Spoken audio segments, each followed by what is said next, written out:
Before we get going here today, I'd be remiss if I didn't chat a little about what is going on in the world today. Crazy times for all of us. And I want to give a shout out to the people on the front line, of course, our doctors, nurses, healthcare people, but also the people at the grocery store, the hardware store, at the restaurants, the delivery people. And I want to give special love to the people in the hospitality business, musicians, event planners. It's been such an unprecedented time in our history and such a brutal time for self-employed people especially. Anyway, my love goes out to you. I know we'll make it through this. Please be safe. I wish your families health, love, and thank you again for spending an hour with us. All right, back to business. If you enjoy this podcast, do me a favor. Wherever you got this podcast, please go back there, leave us a rating, and how about leaving us a review as well? And what that does is it raises awareness so more people can come to the party and enjoy this podcast as well.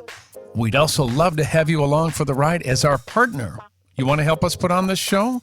Go to patreon.com/Music on the Run podcast. Again, that's patreon.com/Music on the Run podcast. And you can financially support all aspects of this podcast. You get a lot of cool stuff in return. All the information's on that site, and we sure would appreciate it. Okay, on to the interview.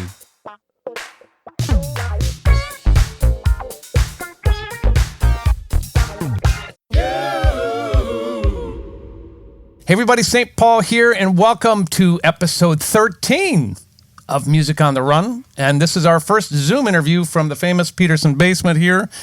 Almost 60 years worth of music has been played and made down here from my mom and dad, my brothers and sisters. So we're having fun. We are hunkered down and we are safe, and I hope you are too. My next guest is a singer, an actor, a dancer, a producer, a television and radio personality. The guy does it all. He entered show business at the tender age of 5 by joining his older brother's group, earning him so many top 10 singles and gold records. And he has also had an incredible solo career and one with some sister of his, but we'll talk about that later. Welcome, please, my dear buddy, Donny Osmond. How are you, Paul brother? Peterson. I'm good. How are you? I'm good. Where are you during this quarantine? I am in my vocal booth in my home. This is where I've been recording for years. What are you recording? Tell me what you're up to. What's keeping you busy? I'm recording my 62nd album, if you can believe that one. I'm How trying do to you beat do Elvis. that? Well, it's one a year since I was born. I came out of the womb with a recording contract, and so that was record one. No, I think I was doing an interview the other day, and this guy told me that, and I haven't done the research. I think he's right. The only two people that have beat me is Elvis and Frank Zappa, and they're both dead, so I can beat them. Oh, yeah, you have going for you. I got going for me. I thought Slim Whitman might have you beat, but not Slim Whitman. But that's a whole other category of music. Have I told you lately? We don't want to sing that way. Oh, yeah. Okay. So how's your family? First of all, let's. Everybody's doing great. Are you talking about my sibling family or my wife and children and grandchildren? Well, let's talk about your immediate family, your wife and your children and your grandchildren. Everybody's great. My wife and I are about to celebrate our 42nd anniversary. No. Yeah. So that's unbelievable. We're going to go up to Sundance. They had this little thing, and we tried it the other day. It's called Cafe. Hold on. Let me look at my. It's really cool. It's really cool. Wait, hold on a second. Car Cafe. It's called the Car Cafe at Sundance. So because of the coronavirus, all the restaurants are closed. So you make a reservation online, and you drive up. They have a little parking spot for you. You can't get out of your car, but they bring the food to you. It's like you're in the restaurant, but you're in your car. It is so good. The scenery up there. You've been to Sundance. Yeah, of course. That's what we should do? We should set up a stage and do a concert there. Drive-in concerts. Come on, baby. Bada bing. How fun would that be? That would be so fun. I'm done, huh? Okay, well, set it up. Bada bing, done. Have you seen not your wife, but you've seen your wife. How about your children? Have they been able to come over for a socially distant visit, or how does that work? Yeah, we try to keep it as small as possible, and they all visit at different times. Yep. But like for instance, yesterday my brother Jimmy brought his family over. We made sure it wasn't over 10. And, yeah, right. Of course. But my kids come over. My grandkids come over. I have this piece of property next to my house, and I put fruit trees in there. You haven't been here since I did this, but it was a blank canvas when I was there last. That's right. Well, there are fruit trees now, and each tree is named after one of my grandkids. So when they come, say, "Grandpa, we got to go see my tree." So I got apple, and I got peach, and I got cherry, and I got all kinds of stuff. Oh my! But it's so important for them to go visit their tree when they come see Grandpa and Grandma. How many grandchildren do you have now? 72. They've been busy. Those mom and siblings of you. This is quite interesting. This is interesting, Paul. Debbie and I had 5 boys, and out of the 10, no girls. Out of the 10 grandkids, only one's a girl. So we have 9 grandsons and 1 granddaughter. That's unbelievable. Who's got the granddaughter? Jeremy, my second Does son. he? Give him my love, please. I will. All your kids. I miss your kids. I remember them when they were kids. Now they're not kids anymore. They're not kids. Golly. No. Families of their own. And Don is living down, his family's living down in Austin, Texas. Great place to live. And the rest of them here, pretty close here in Utah. No, a lot of people won't know this because they're coming from a health point of view and or a running crowd. You and I are old buddies. We go way back, and probably a lot of people listening and watching right now, they don't understand that we're almost like brothers. Totally. You were my music director when Soldier of Love came out. I mean, we did the whole Soldier of Love tour together, and so many memories on stage, and just a lot of fun. I was going through some pictures the other day, and I'm sure look at this. You have something? Dug out. Oh my goodness, there's. Can you see that? I don't know if the glare is good. That's the Castle tour, wasn't it? Yeah, with 2 of your boys. Yeah. Tommy on guitar, JP, Frankie. Frank Velarde. Frank Velarde. That was the most interesting tour bus on planet Earth. We had a Mormon, a Catholic, and a Jew. A Jew. Yeah. We had an evangelist. We had a... it was the greatest. We had the greatest conversations, and that's the way it should be. Everybody was totally respectful of each other. That's the way it should be. Yeah. Frank, what happens to the mystical body when you die? You're dead. You're dead. I'll never forget that. He said, "You're dead. You're dead." Jason is such an instigator. My nephew Jason happened to be on the road with us at the same time, and Jason kind of likes to cattle prod a little bit. Yeah, and it just made such good. You got to tell Schmangy I said hi. I call him Schmangy. Tell Jason I said hi. One of the songs that we worked on is potentially going to make the album. I've written like 40, 45 songs, something like that, 50 songs, and the hardest process is narrowing it down to those 10 or 12. Oh, yeah. And one of them right now that Schmangy and I worked on could make the album. Oh, man, that's great. He'll love to hear that, but I'll tell him, but you better call him yourself. I'll He'd love to hear that. I'll call him, absolutely. Do you remember when we met? I do. Do we want to talk about this in public? I think it's time because I'm writing a book called Living with Donny Osmond. Oh my God! No, I don't remember the moment. What was that? So I was kind of meeting with your producers at the time. You were just finishing up with Carl Sturken and Evan Rogers. You were signed to Capitol, I believe, and I think I was either signed to Capitol or on my way over to Atlantic as a solo artist. You were. So I went into the studio. You were sitting on your head on a couch. Mm-hmm. You were inverted, as usual. I didn't know this yet. Sounds like what I would be doing. And I met you, and it was like we had been buddies for our entire lives. It was just like, who are you? Oh, yeah, you're that guy. But I'll never forget it. It was an immediate connection, and we hung out, and that's what I remember. It was with Evan and Carl. Evan Carl. New They York. wrote and produced Soldier of Love and Sacred Emotion.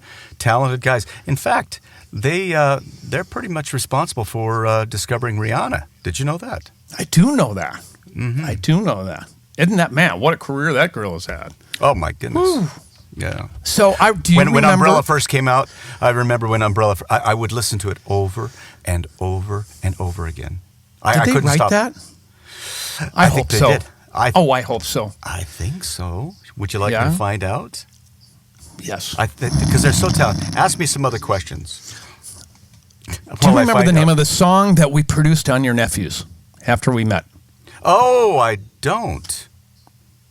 Okay. What was that called? Maybe we'll give you a little. How about? Gonna wait on love. I'll wait on love. Just took a chance and you will see. Dum do do do do do never. Do do do do do do do. There you go. Great song. Great song. That was so much fun. They did not write Umbrella. Sean Carter. Dang it, man. Yeah. Well, that's But they're not good. fun. Well, I'm glad that they're good. What the heck? Oh, you know what? Let's talk about our similarities. We both have musical families. You're not the youngest. You are. Where do you fit in? 7th of 9. 7th of 9. So Jimmy and Marie are behind you, correct? They are the younger than you. So you had an absolutely super normal childhood. As normal as you can be. You know, So it's tell me been about pretty the well whole thing. documented how abnormal, or as the movie says, Abby Normal. Abby Normal. Abby Normal. One of my favorite movies. But I survived the whole world of show business as best I could. And no, I never went to school. I did everything through correspondence. I went to a high school in Chicago that I've never been to. I went through grade school in Baltimore, the Calvert School that I've never been to. So I had a lot of pen pals, and they were all teachers. Wow. That was how I got my obviously- schooling. Yeah, well, I did go to the 2nd grade for 2 weeks, and the That's a- 6th grade for 2 weeks, and 1 semester of college at Brigham Young University, and that's really all. So if you wear my shoes and go through that kind of experience, you understand how difficult it is to have a social life. There really is none. And then add on top of that, I would go into these concerts in arenas and just packed places, literally thousands and thousands of screaming girls, and then immediately followed by complete silence at the hotel room. I mean, you go from one extreme to the other, and that really messes with your head. I'm not going to go into all the details, but it's someday I've got to write a book and maybe write it with a psychiatrist, excuse me, whatever it is. Psychiatrist. Well, you should because... No, go ahead. It would be such an interesting case study to figure out how I got through all that stuff. And I owe it to my mom and dad. They were the best, and my faith. Were they musical, Donny, your mom and dad? Well, my dad knew how to harmonize, and he was in a choral group, nothing professional. My mom knew how to play the saxophone. So that was my first instrument, was a B-flat soprano sax. We played saxophone on the road together. We except did. I faked it and you didn't. No, I faked it too. But I had the little soprano. You did the tenor, didn't you? My uncle's tenor from the 1930s. Yeah. That was so amazing. And then Schmaggy was playing as well. Was he? I think he was on played the alto. Yeah. And he can play. Oh, he can play. So that was your first instrument was saxophone because of your mom. That's right. But we would harmonize. When I say we, it was really my older brothers because I was so young when the whole show business thing started. I wasn't part of the group. And I watched my brothers on the Andy Williams show. And I thought, man, that looks like fun. I didn't know how much work was involved until I got into it. But I learned to sing, I guess, through osmosis or just being around my brothers and learning the harmonies and just plunking it out on the piano. And I was watching do you know who Jacob Collier is? No, one of my favorites. He's an alien, by the way. They just discovered that. I agree. He's an alien. I don't know what planet he comes from, but the planet I want to visit there sometime. The planet of harmony. But I was he's something else. Oh, but he went to a level that I know, I kind of related to. I mean, I'm not on that level, obviously, as Jacob Collier. But the harmonies, but the harmonies that my brothers and I did in the early days. Yeah. And I've posted on my social media some of the songs that we recorded without auto-tune, without doubling. Right. And I'm amazed at some of the stuff that we did. But it trained my ear, and you can relate to this with Jeannie Arlen as your mom. You know, when you're around music, you train your ear. You know what harmony is. And this video that I was watching of Jacob Collier, he was explaining the different harmonies on how you can get and how they all relate to each other. And he started at such a young age. That's the key. You train the ear at such a young age. So when you ask me about my, growing up in childhood and stuff like that, I can't complain because I had such amazing training being around the best of the best. I remember learning how to sing, watching Sinatra and being on the same show. But you were hanging with him. It wasn't you were watching him. You were hanging out with him. See, that's the interesting thing. As I look back on my life, I realized these people who were legends were my teachers because I was around them and I did shows with them, and I never appreciated because it was a natural thing for you. It was my life. Of course people ask me, what's it like growing up in show business? It's normal. It's my norm. Right. And when I look back and people say, well, who was your favorite to work with? I mean, Bob Hope, Lucille Ball, I learned, just all these learning comedy from Jerry Lewis and Milton Berle during the Donny Marie stages of that stage of my life.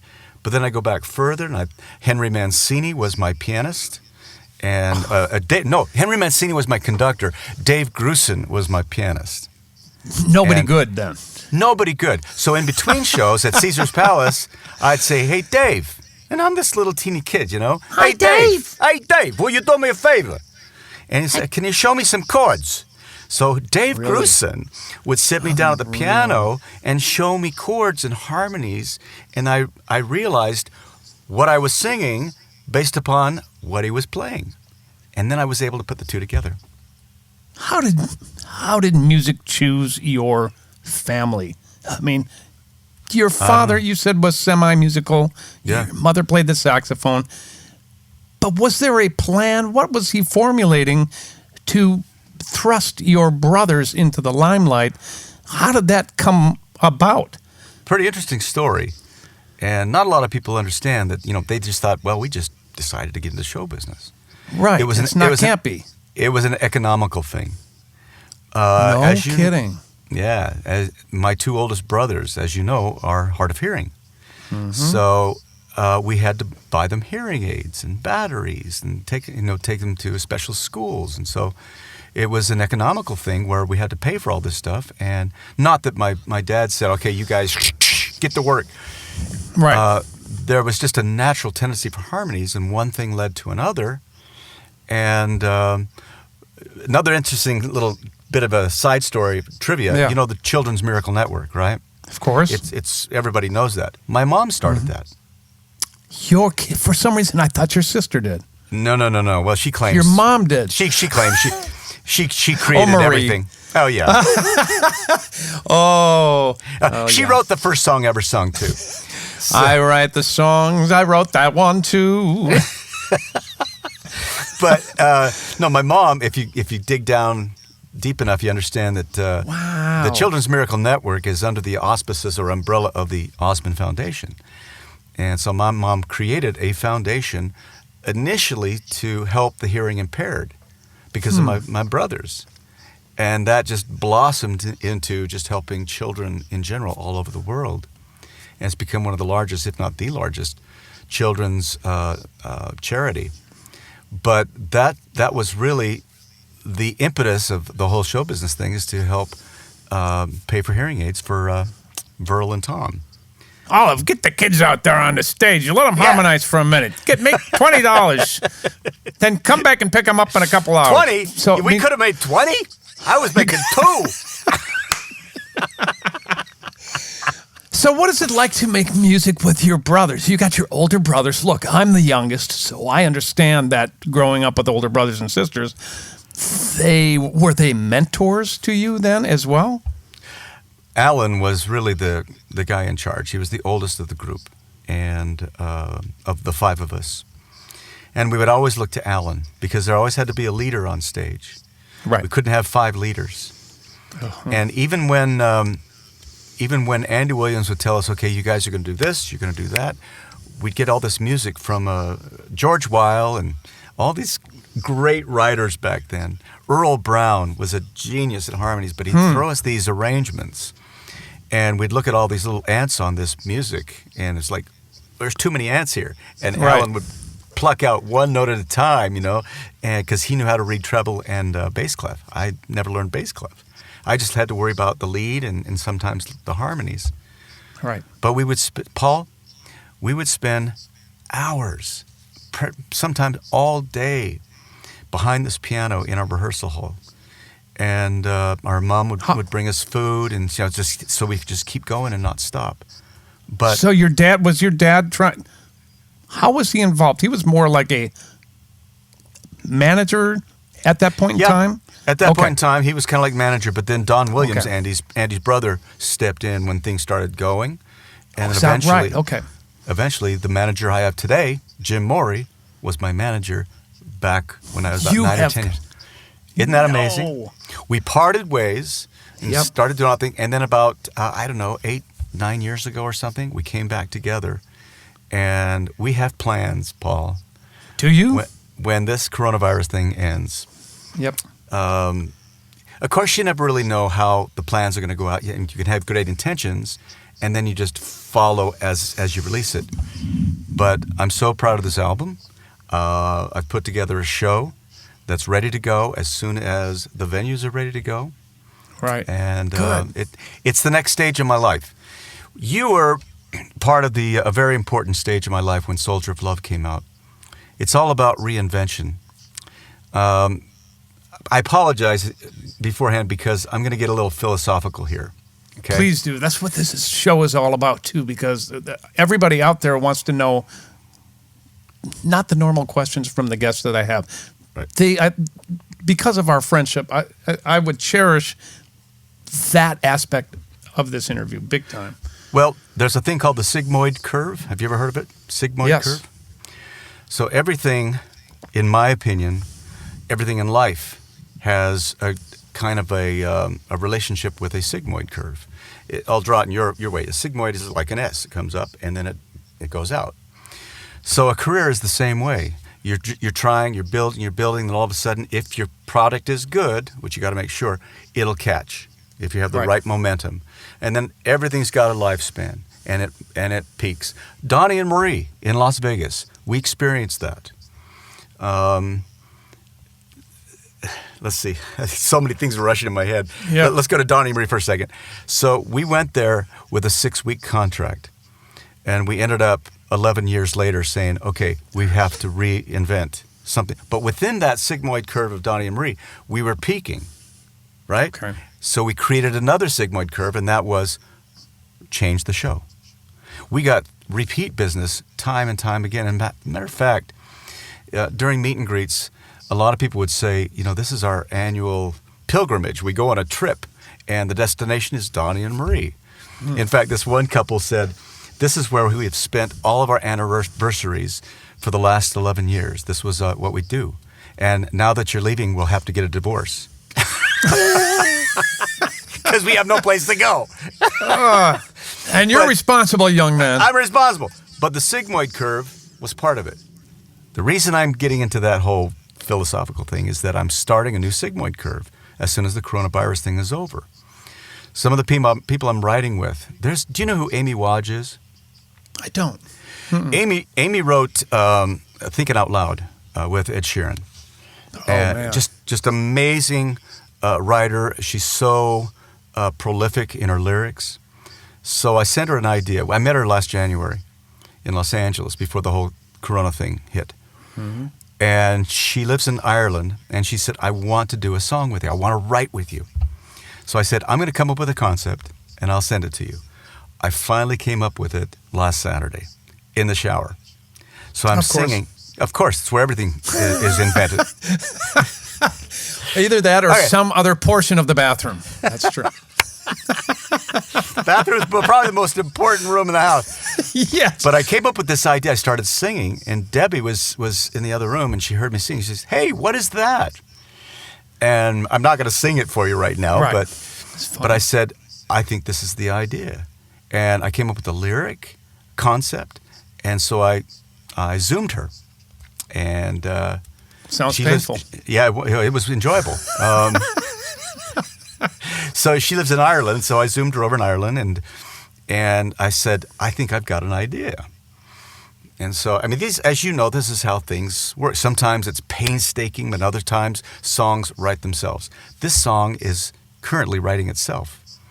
And so I sent her the idea. She sent me some lyrics back. I put it down a track and a rough vocal, sent it to her. She says, "Oh my goodness." And she sent me something, and now it's in my court. So right after this interview, I'm going to lay down a vocal for this idea, and I think this is going to be what I will consider the killer ballad on this album. There's some funk on it. There's some, I just did a song that, you know who Charlie Puth is? Mm-hmm. So I could hear Charlie singing this song, Right. but I'm singing it. Hello. Thank But- you. So what I'm doing here is I'm not just creating an album. I'm creating a show. I'm creating such variety. But when I do a show, as you can understand, sorry, I'm all over the place with stuff. So bear on. with me. But it's just where my mind works. So It's a when terrible I do place to be. It's a horrible place. But when I create a show, I can't just perform the album. I have such a repertoire that people Yeah. are wanting to hear. I mean, you look at all the different generations. The other sigmoid curve of my life was Mulan. Let's get down to business to defeat the Huns. Well, there's a contingent of people that come to the show that want to hear that. So Yep. I give them that. There's some that want to see that and hear some of the Donny and Marie stuff. You got to give them that. Some that Pollywog. I've created a segment in my show. I don't know if I want to give it away yet. But Give me a little bit. I'll give you a little bit. Out of the 62 albums, right? Yep. Anybody in this particular part of the segment of the show can call out any song on any album, and boom, we do it just my. like that. I figured out the technology. I got it worked out, and how many songs there are, and it's not too laborious for the band or myself. But any song from any album, regardless of when it came out, of all 62 albums, I can do just like that. Just like you do the birthday thing in Vegas. Now, I've come Yeah. into my research on your show. Yeah, Brilliant. just like that. Brilliant. Just like that. Yeah. That's But, fantastic. you know- man, I can't wait to see what you're doing. You know what's fun for me is that as hard as it's been to reinvent myself with these different sigmoid curves, sometimes people don't allow you to get out of a curve. And I went through a period of time, and you were with me, during Soldier of Love, where I really tried hard to break the image of Donny and Marie. Or Totally. the It Right. was hard. Mm-hmm. It was hard, but you know what did it? Our music. When we got up on stage and we had the most killer sound, our band was so tight that when we started playing, I get comments today that people saw that Soldier of Love tour, and people say, what got me was the music. And that probably, Paul, is the most important thing to me, because some people love being a celebrity and they'll do anything to be a star. Right. And they'll put out schlock just to be popular. And we see that in social media. Right. Then there are the artists who say, okay, hold on, is the song good? I've been through the schlock. You listen to some of the albums that I've done. You know, I did an album called Disco Train. Oh my goodness. Oh, What was I thinking? Well, I wasn't thinking. what about?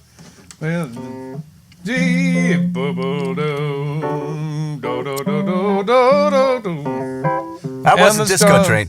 That was Oh, a that's good not one. Disco- No, that was a good one I compared like to Disco that Train. song. You've always made fun of that song. Deep Purple? Yeah, Yeah. well, you know, that was a great song. I thought so too. But the So challenge. schlock. So No schlock for you. I've been through the schlock. Okay. In fact, I remember going into a studio to do vocals on songs that I just heard 5 minutes before. You know, my producer at the time just said, just sing this, just sing that, just whatever you do, it'll go gold. It went gold, it sold, but I paid the price afterwards, and then you got to rebuild with a different sigmoid. And that's what this album's going to do, hopefully. So credibility or longevity, what exactly would you call that? I mean, if you're picking the right material for you at the time, I mean, those songs probably served a purpose. Very, very good point, Paul. They served a purpose because it meant a lot to a specific generation of, I didn't have the guys back then. The girls, the little prepubescent girls, they were in there listening to those records time and time and time, over and over and over again. In fact, and I think I told you this experience, but I'll tell you again. You were with me. What am I thinking? You were actually with me. Well, tell me, did I have fun? We had it was during the Soldier of Love tour, and we were in New Jersey. I can't remember the theater. Red Bank? The Count Basie Theater, I think it was. Count Basie. So we were doing the show, and everybody kept yelling, "Sing Poppy Love, sing Poppy Love," and that just really irked me. And you knew how much it was irking me, because the music we were giving them was anything but what I did in the past. So finally, I turned around to you, since you were my music director, and I said, "Stop." And you stopped the band. I don't know if you remember this moment, but I walked up to you, I said, "Guys, give me a heavy metal version of Puppy Love." and everybody started laughing, and and I hit the floor, and they call it Puppy Love, and hitting the floor. Right, I do remember that. It was fantastic. I do remember that. We were loving it. We were laughing, and some people in the audience were obligatorily laughing. Right. Because after the show, you guys were in the bus, and I was the last one to get out. And I walked out of the stage door, and this fan stopped me. And she said, "Why did you make fun of Puppy Love?" I said, "Well, it's my song. I can do whatever I want to with it." And Right. And then she said something that stopped me in my tracks, Paul. She said, "You may have had a hit with that song, but that song was a big part of my childhood memories, and you have no right to mess with my memories." Ooh. They serve a purpose. So when you say schlock, maybe at a period of time in my life, I look back and say, that's schlock. Some of the songs were just average, but it did serve a purpose. And so what I've been able to do in my life is now embrace every single one of those albums, including Disco Train. In fact, in the new show, I'll make sure that I have Disco Train ready if somebody asks for it. And I'll do an amazing version of that song. Wow. I look back, I'm sorry, I'm not letting you ask me questions, but I look back at some of the things in my life, and I've been doing this a long time. One of the hardest moments of my career was doing a show called Little Johnny Jones. It was a Broadway play at the Alvin Theater. It's not called the Alvin Theater anymore. I think it's La Fontaine. But we opened and closed the same night. Whoa. When you open and close the same night on Broadway, that just didn't go away. That becomes part of your history. Sure does. Failure. It was a huge failure. And it was that point, and now that I look back on it in my history, it was one of the most important parts of my career. Because it was then I realized I have to start a sigmoid curve. I have to start. Did you know it was that when you were doing that? No. I figured that out later. Okay, I'm going to interrupt you here because I've known you a long time. You know what you are?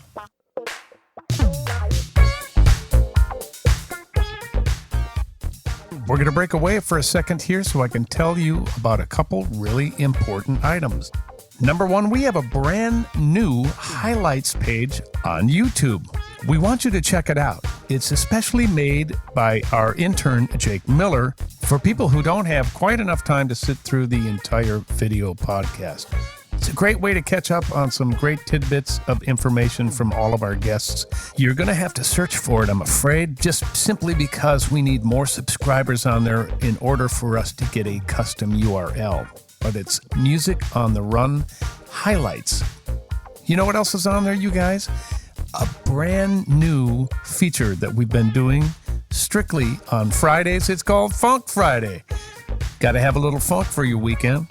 We feature great musicians, some former guests, some future guests, and it's a little 1 to 2 minute vignette of us jamming and funking out. And it's a great way to kick off your weekend. It's called Funk Fridays, every Friday. Check it out. It's on the Music on the Run highlights reel. And of course, you'll find it on Facebook and Instagram as well. All right, let's get back to the interview. You know what you are? You're competitive. That should be my middle name. No, you are. It's like, what? This closed in one night? All right, let me at him. You know, I mean, and I was going to ask you about reinventing. You already touched on it a little bit. You are such a great example of someone who has been successful, but has gone through it. I mean, look, you were a teeny bop idol selling out all over the world. That went away. Then you got to reinvent yourself because of your competitive edge. I think that kept you sharp. And then you are a doer. Well, I can't agree with you more. You are a doer. And never say die. It's got to be quality. It's got to be the best. Do you think that's a large contributor to your success? Yeah, I do.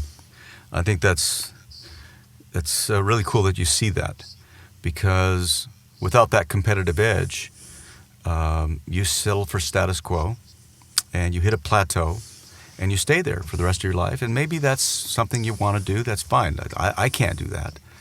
I always have to climb another mountain. There will be a day where I don't want to climb any more mountains, but there'll be something else in my life where I'm competitive, but I do have to win. You sure do. Not at any price, you know.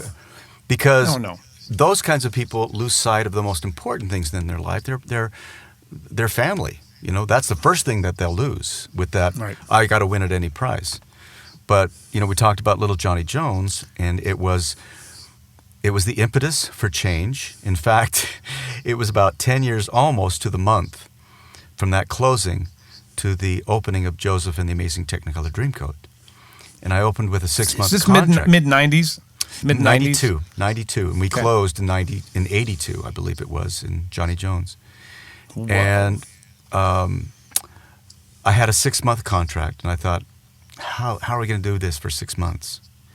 6 years later, I thought, I got to do another sigmoid. I got to figure out what I'm going to do next. And that's when we went and did the television show that you were part of with me, with the Donny and Marie Talk Show. You were part of a lot of very important things in my life, Pollywog. Well, I'm your little brother. I mean, I'm honored about that. I'm telling you, that initial connection that we had in New York is, I don't take that for granted. I mean, I don't need to talk to you for months, but when we talk again, it's like no time has passed. That's so true. It really is, and that is a luxury. It's a wonderful friendship, and you and I are lucky to have that. We are. I think. We really, especially in show business, because a lot of things in show business are fake, aren't they? Boy, are they ever. Yeah, there's so many fake people. You mentioned something to me that I want to, unless you were right in the middle of a story and I interrupted you. No. When I say this name, I want you to tell me what this person means to you. Debbie Osmond. She saved my life. Literally. I was in a bad place. How so? A little while ago, I mentioned the fact that I would go from these huge arenas of thousands of screaming girls, to a hotel room that was just complete silence. And because of my faith, my religious background, obviously I didn't fool around until I was committed to somebody and got married. So I didn't have the social aspect that a lot of other people had, we talked about earlier, by not going to school. So I had some really difficult times in my life of loneliness, I guess is the word I'll use. And she came along when I was 16 years old. She was 15. 16. Yeah. And I really needed that. I mean, we had a very close family, but I needed that companionship. And so we dated for 3.5 years secretly. And yeah. And finally in 1978, we got married. And what were you, 12? Yeah, I was barely 12. No, I was barely 20 and she was 19. God, we were little babies. And we started our family. Babies making babies, basically. Right. And it was the best thing that I could ever did in my life because it gave me balance. It gave me something to go home to after I worked really hard out on the road. And she gave me that. In fact, this song I was just talking to you about that I'm writing with Amy Wadge, I hit a brick wall, as we do, all right? And you know that. Yes. And guess who got me through the brick wall? Debbie. Right. We woke up, and it was just a couple days ago. She said, "Why don't you try this?" And I never thought of doing that particular thing, so I came in here in my studio and tried that, and I said, "Oh my goodness, that's perfect." I sent it off to Amy. She said, "Oh my goodness, where did you come up with that?" I said, "Debbie." You should have said, "I thought of it all myself. She didn't help me a bit." No, it's me.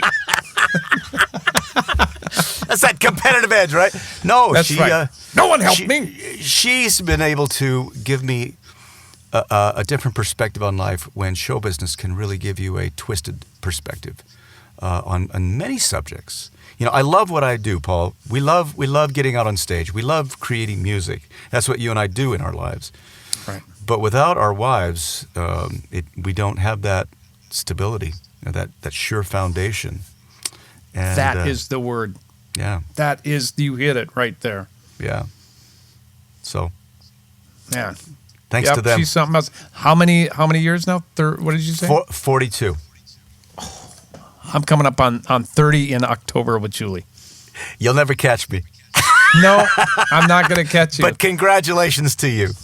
Well, thank you, and to you, you too as well. And it's not easy, you know. You hit those difficult times, but it's worth it. You know, Julie always says something to me, and we've seen some of our friends go through this at our age, where they're splitting up. Yeah, and I'm just like, really? Things are worth fighting for and working out. In my opinion, I mean, I'm sure there are situations where that's the only alternative, and my heart goes out to those individuals because that's the only alternative they have. Mm-hmm. But sometimes you've really got to work hard, because if you work hard and you receive the benefits, you appreciate the benefits so much more.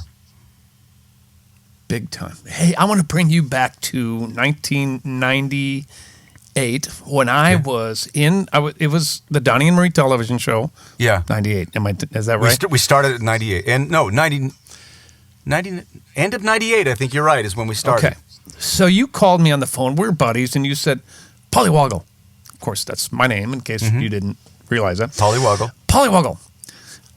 I'm going to do a television show. Do you want to come out and play bass? And I had young kids at the time, and I looked at Julie. I was like, I so want to say yes. I didn't say a word to her. I looked at her, told her the situation. I said, honey, Donny just asked me to move to L.A.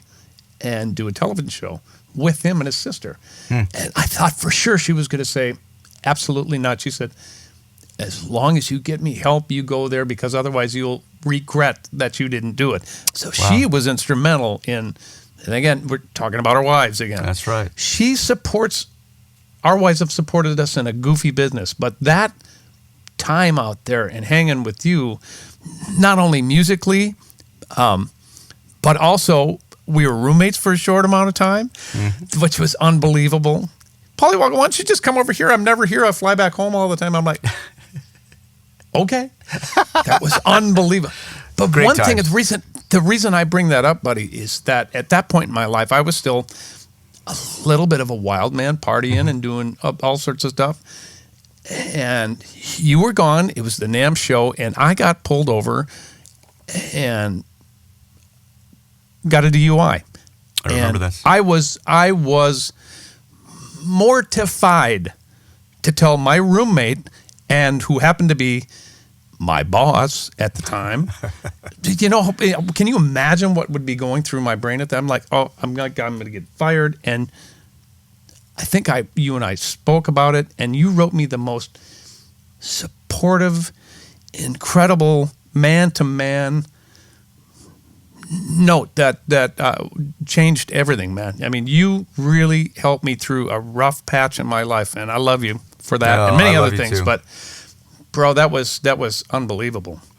Well, you know, we talk about being friends. That's what friends do. You know, they support, and there's no facade between the two of us. And, but I understood what a hard time you were going through, especially, you know, letting your friends and your family down when things like that happen.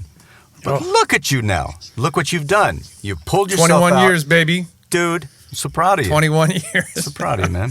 Yeah, but you could have very easily have gone, I can't associate with that. And get the heck out of my house, first of all. What are you doing? I mean, you let me into your house drinking coffee, whatever, you know, not doing those things. And spilling that coffee on my carpet. Oh my God! Do we want to open up that conversation? Yeah, I think. And I left that coffee stain in there for years. It was called the Pollywog area. So we're doing a vocal at his house. I don't remember what record we were working on, but once again, I'm staying at your house in Provo, and I get up. I'm like, dude, can I borrow your bike? I want to get a cup of coffee because there's no coffee in your house, okay? No. And I need coffee. I'm highly caffeinated. So I go on your little bike, come back, and I have two larges because I need them in the studio. That's right. One goes on your rug and one goes in my belly. Right. And I was pretty happy with myself. And so was Debbie. Mortified on that beautiful white carpeting in your living room, I believe, right? I never forget, Dad, what's the stain on the carpet? Don't worry about it, son. We'll take care of it one of these days. One word for you, pollywoggle. It's a pollywog area. You want to know what's funny about your children is that when you would bring them out on the road, you know, I take great pride in the fact that we are close and that I have warped your mind. Although I think that you were warped before we met. I think we were both warped.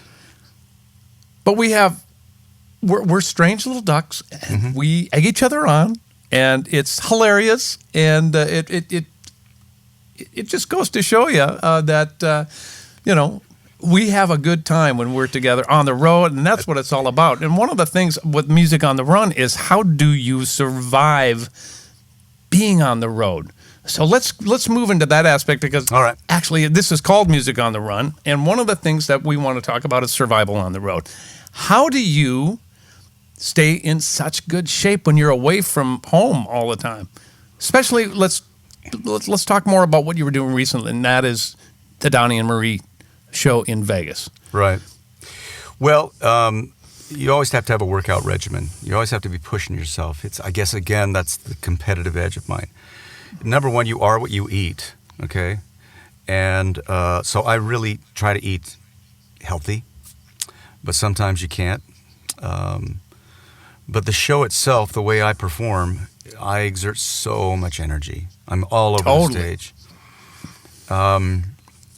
I'm not as crazy as what Mick Jagger used to do, but I'm pretty close to just like, I mean, I'm dripping with sweat after every show. When people see my performances, they know I leave it all on stage. You do, buddy. And I mean, you've experienced that. So that in and of itself keeps me in shape. But I have to point back to Joseph and the Amazing Technicolor Dreamcoat. I was in pretty good shape before I started that, but it was that regimen that I had to go through every day, and I went through every single day going to the gym except Sundays. And because when you're wearing a loincloth on stage, that's motivation to work out. I was with you during this time. I remember that. You're like, ah. Yeah. Well, wasn't that Sony Pictures, and you belonged to the gym at Sony when we were taping there, didn't you? Yeah. Yeah. I remember that. All the time. And even if I don't have a gym, I'm doing push-ups or sit-ups or something in the hotel room. But most importantly, it's about what you eat and how much you eat. You know, there's some times where I forget to eat when I'm involved in a project. I mean, you probably do the same thing. Debbie has to actually come and knock on the door here and just say, "Have you eaten today?" And I'd realize, no, I forgot. Yep. Because, and this probably is another way of answering your question. How do you handle things on the road? Yep. Well, it would be really difficult, Pollywog, if I didn't enjoy what I do. And if it was a real challenge to get out there on stage. Now, sometimes, and you know, you've experienced it as well, you're sick, you don't feel good, and you're tired, whatever, and you have to get out there on stage. But there's something that happened to me during the first day of rehearsals of Joseph that changed my life and changed my perspective of show business. And that is Stephen Pimlott, or the late Stephen Pimlott, a great Shakespearean director, directed Joseph and the Amazing Technicolor Dreamcoat. And we started talking philosophically about the show and how I'm going to approach this show. And he started asking me about the early days, as you did, of performing with my brothers. And I said, basically, in a nutshell, you know, these people, they bought a ticket, and it's my job to entertain them and turn on as soon as the curtains open. He said, "What? Stop." I said, "What do you mean?" He said, "You got it all backwards." Really? He said, "It's not your job. They bought a ticket for that seat. They didn't buy you. Your only job is to go out there and have a good time. And they're lucky enough to be able to peek into this world that you're having a blast in." Wow. That whole perspective changed everything for me. So when I go on stage now, and sometimes, you know, I work, and you have to work hard. But you have to stop and you say, are you enjoying what you're doing? Sometimes they're here in this vocal booth.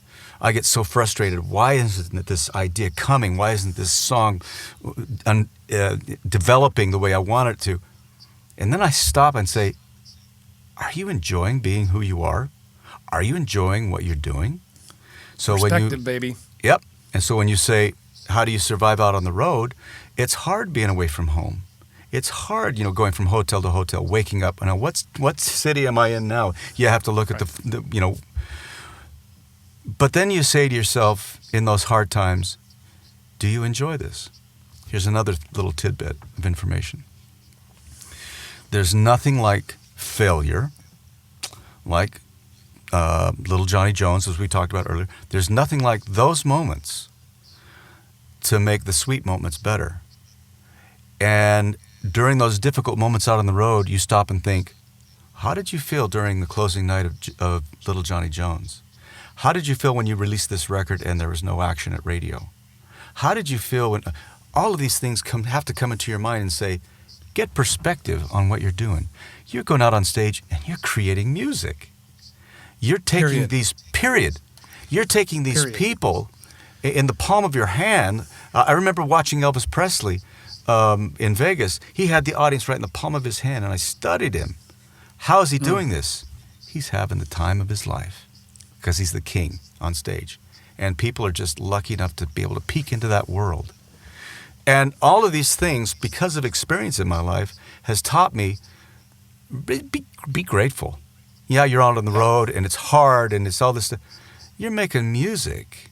You're making people happy. Another quote that Stephen Pimlott gave me, he said, this will change your whole life.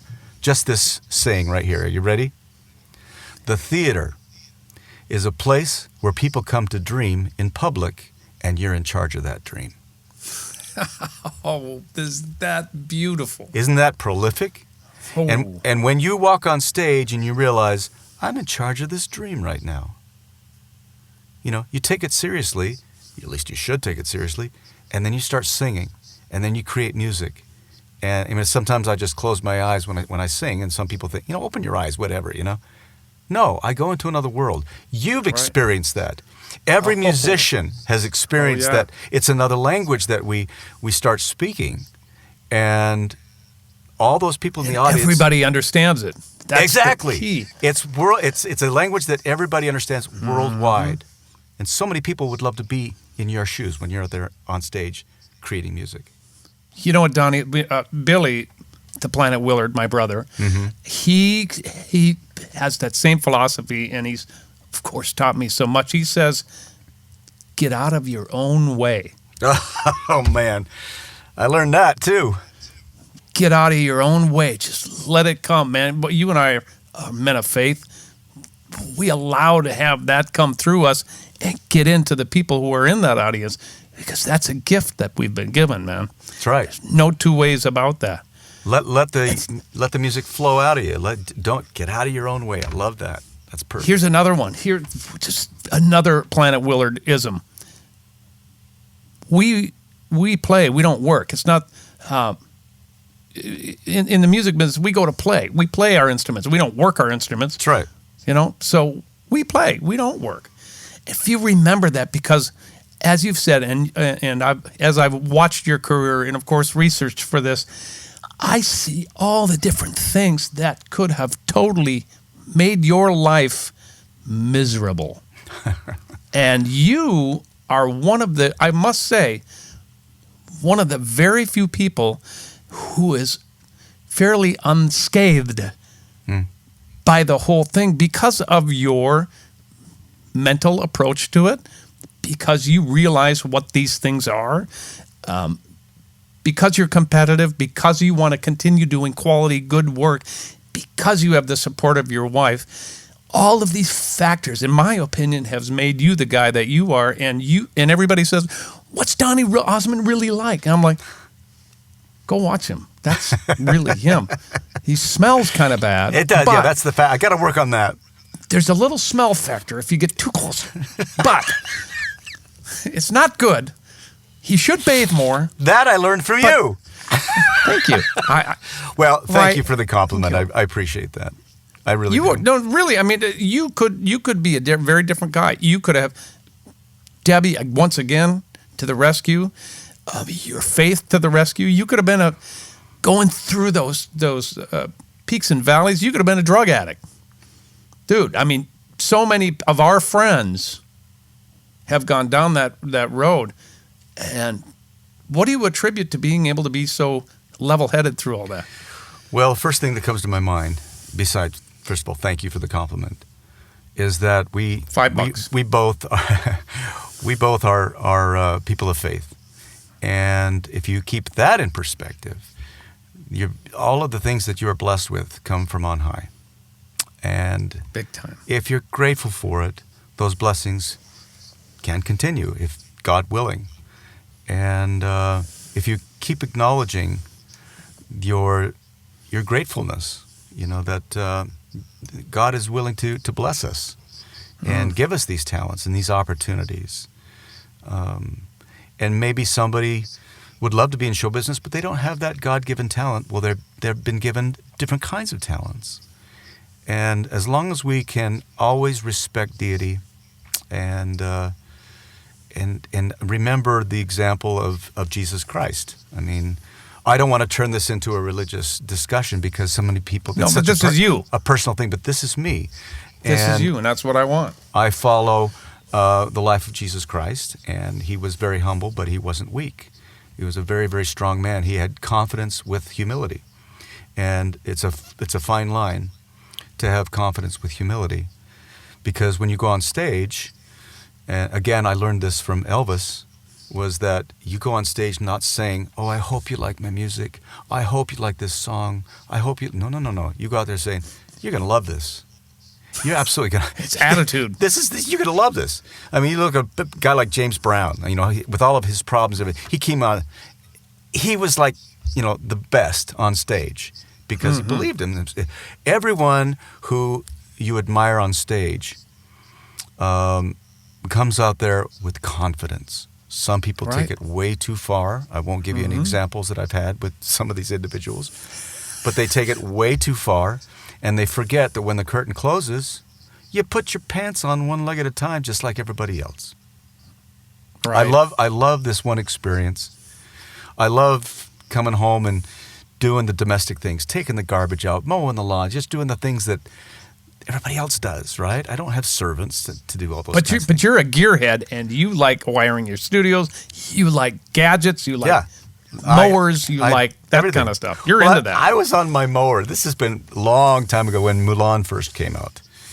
And I was out mowing on my lawn, and this little neighbor kid named Tanner, he comes walking home from school with his backpack on, and he waves, "Hey, Uncle Donny!" All the little kids in the neighborhood call me Uncle Donny. Uncle Donny, I shut the lawnmower off. I said, "Hey, Tanner, how you doing?" He says, "Hey, last night I went and saw that movie, Mulan. You were great. You should do more of that. You'd be a star someday."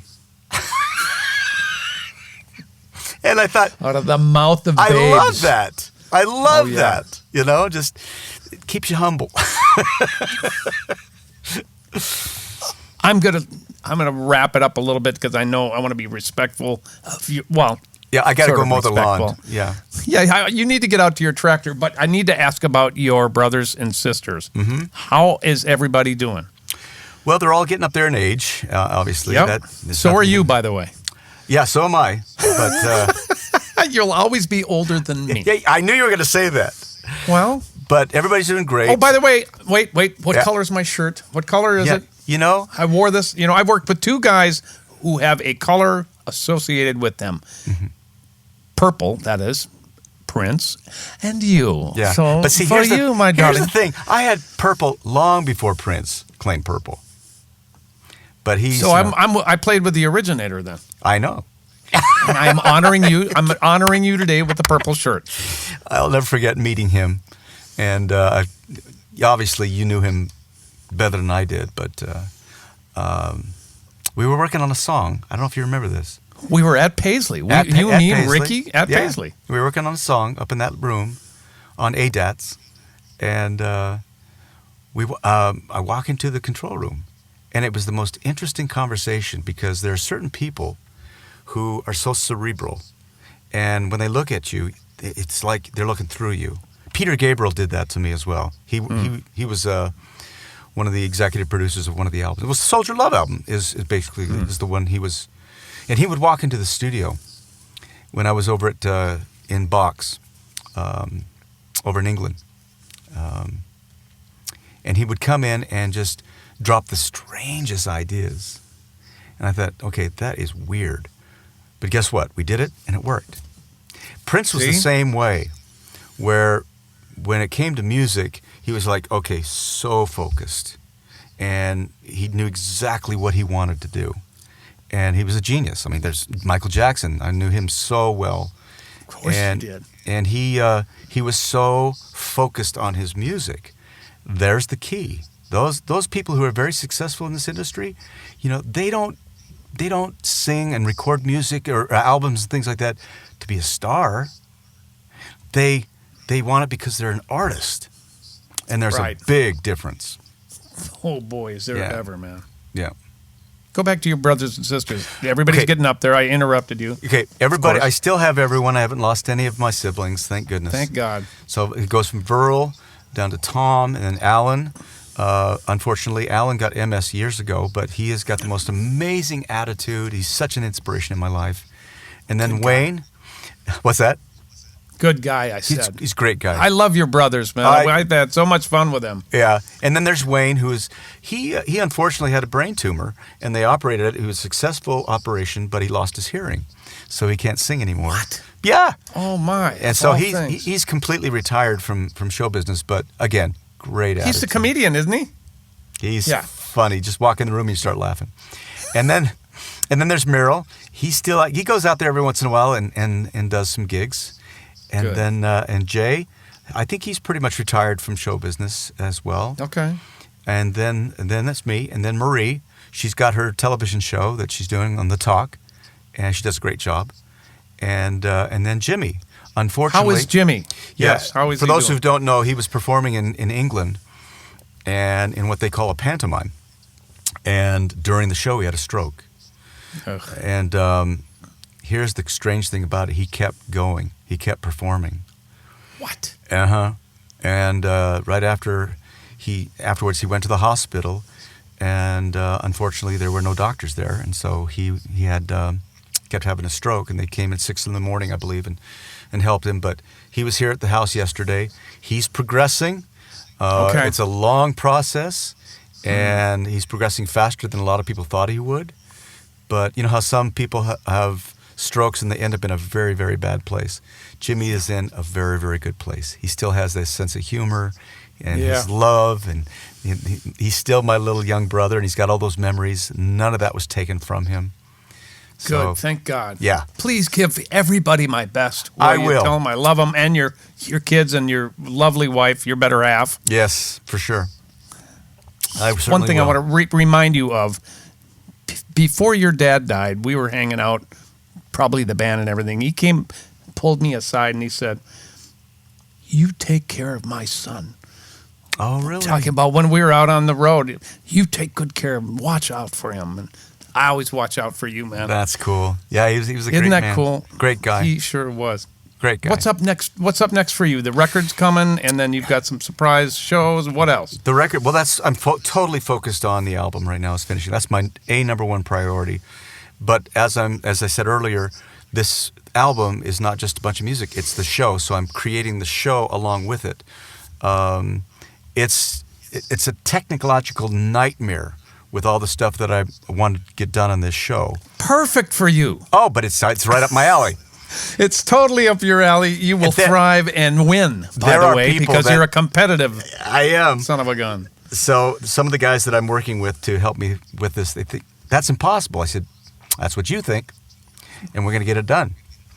And we will get it done, so it's going to be a cool show. Very entertaining. I'm just having so much fun creating this next sigmoid curve of mine. It's going to be so much fun and satisfying, too, because I'm not trying to prove anything other than the artistry that God has given me. Have a good time doing it, man, and everybody loves you so much. My whole family sends you their love. You know, your Minnesota mom was my mom. She loved you like a son. There will never be another Jeannie Arlen. She was just gold. Yeah, she wasn't. Yeah. So Patty, I called Linda, her my Minneapolis mom. You sent her flower. Okay, quick story, and then I promise I'll let you go. Okay. She's on her deathbed. You sent the most beautiful bouquet of flowers. Mom was drifting in and out of consciousness. Yeah. The nurses brought this in, and I think someone asked her, one of the nurses asked her, "Who are those from?" And she went, "My son, Donny Osmond." And they were like, "Sure, that's nice. Isn't that cute?" And then, sure enough, the card says from your Minnesota son, or from your Utah son, or something like that. I can't remember. But she loved you, and we all love you, brother. I can't wait to see what's next after this COVID thing. Say hello to everybody for me, and thanks for coming on Music on the Run. I sure appreciate it. Thanks, Pollywog. All right, that's it. Music on the Run was hosted by yours truly, St. Paul Peterson. Edited and produced by my buddy Davide Raso. Video editing by Ivan Sebastianov. And a very special thanks to the people who financially support this podcast. And remember, I'm definitely going running tomorrow in my purple Donny socks.